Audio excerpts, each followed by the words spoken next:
A quick update on yet another successful communication protocol. So guys, this is SPI communication. And in the code, it's relatively simple compared to the CAN bus.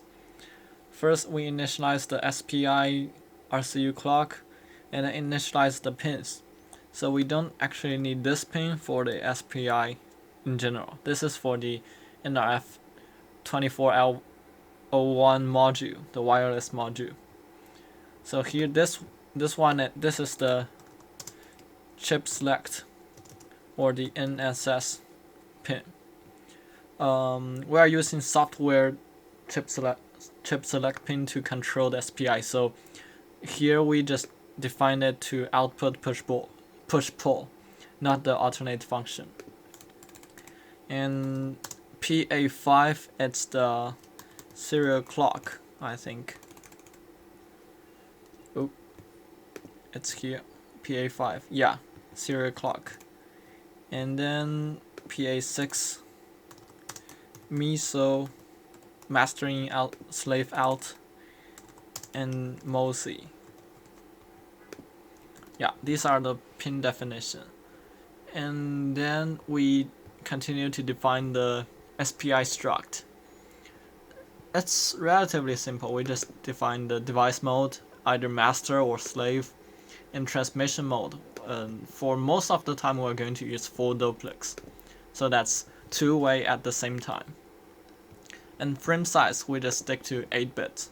You can also choose 16 bits, but it's not necessary. And as we are using software chip select, and Indianness, I'm using the most significant bit first. I think for most of the SPI devices we are using MSB, and then we are using and then we need to choose the polarity phase. In most of the menus, it's called SPI mode. So mode 0 is this one, which we are using now, and also I've matched mode 1, 2, and 3 for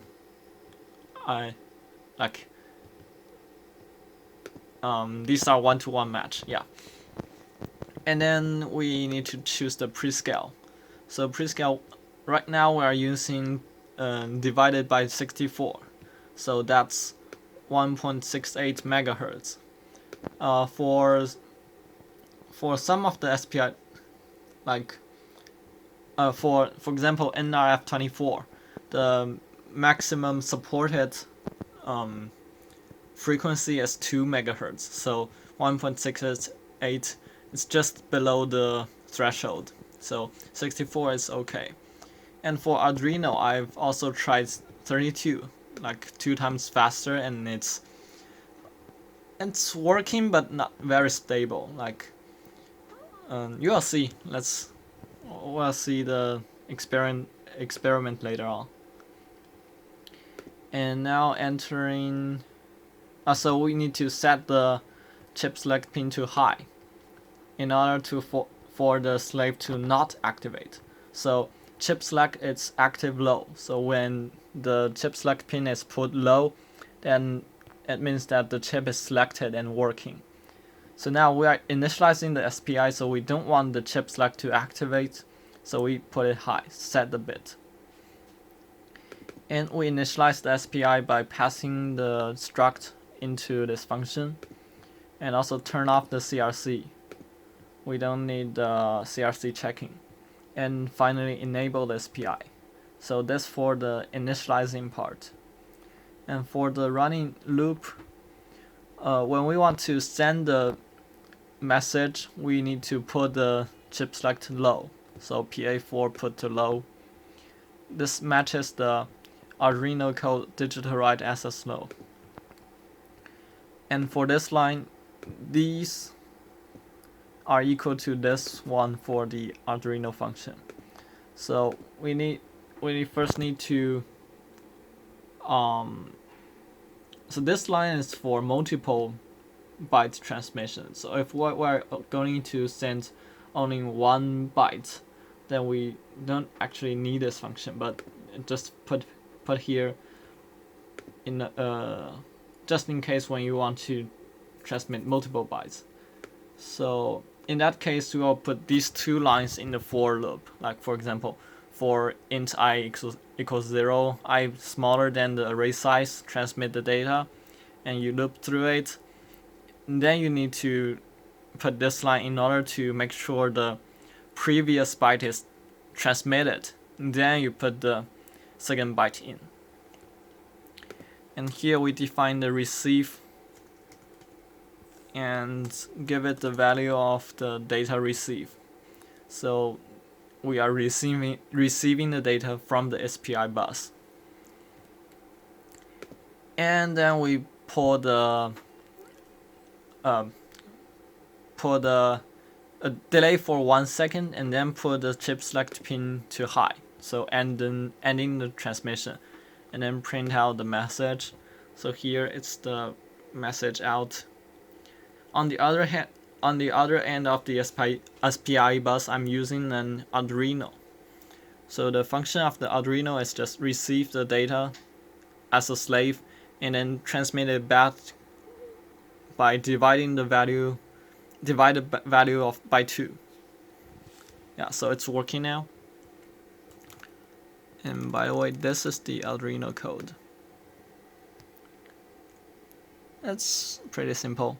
Just this line is special to put the SPI on slave mode. Yeah. And this is the code. Let's see the circuit. The circuit is also simple because it's just SPI bus. So here we have these 4 pins are the SPI bus, and then also connect the ground to get all together and pass through here. This probe is monitoring the chip select. So you see here it's triggering on falling edge. And we proceed to here and connect to the Arduino Uno. Also, we can use another probe to see the signal on different wires. So now this is the clock, and you can see the clock signal. We can turn the scale. Wait a second. Turn the scale down. And it's too much.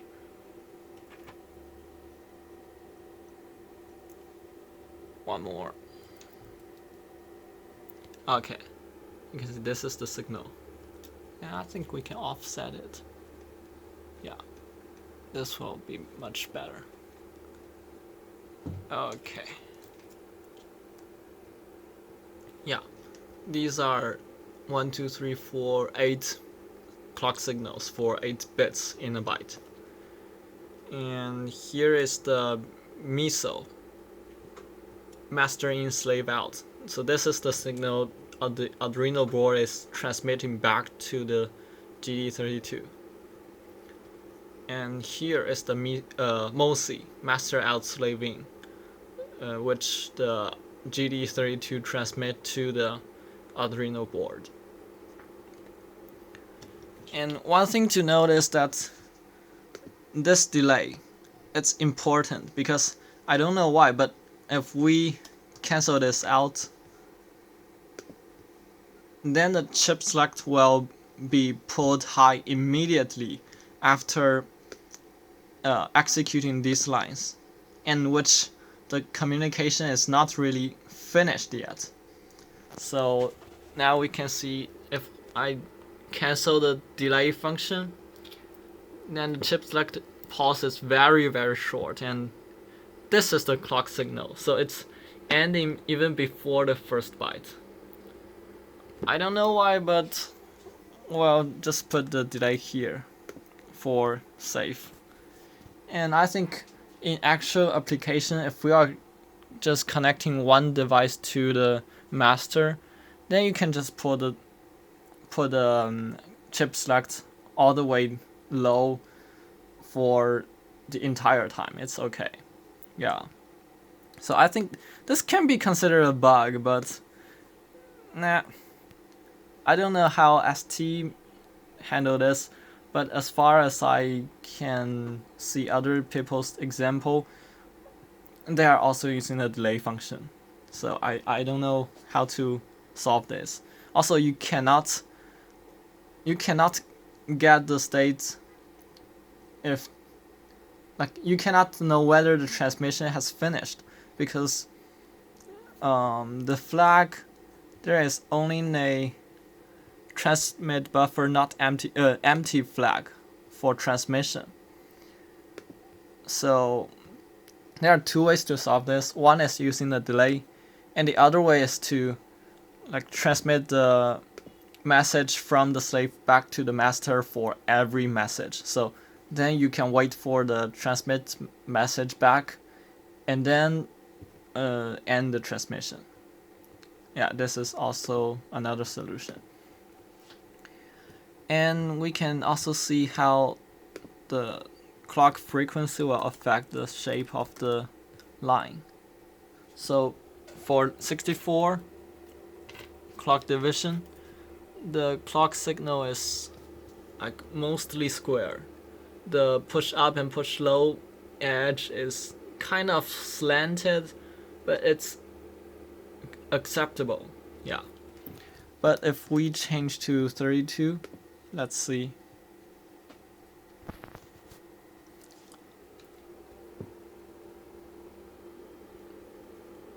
Then the clock signal will be rounded, like the edges are round. And this is, I think this is the maximum it can do under this signal condition. Yeah, you can see it's all rounded. So for this wire, which is not very good connection, you have 4 dual point cables, like dual point connectors along this wire. I think if we shorten the length of the wire, it will be much better. But anyway, because most of the devices only support 2 megahertz, and if we use division by 32, it's 3.3 megahertz.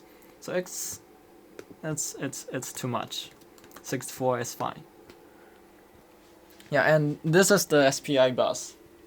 So this is the principle, and I'm going to experimenting how to connect it to the NRF24 module for the next step.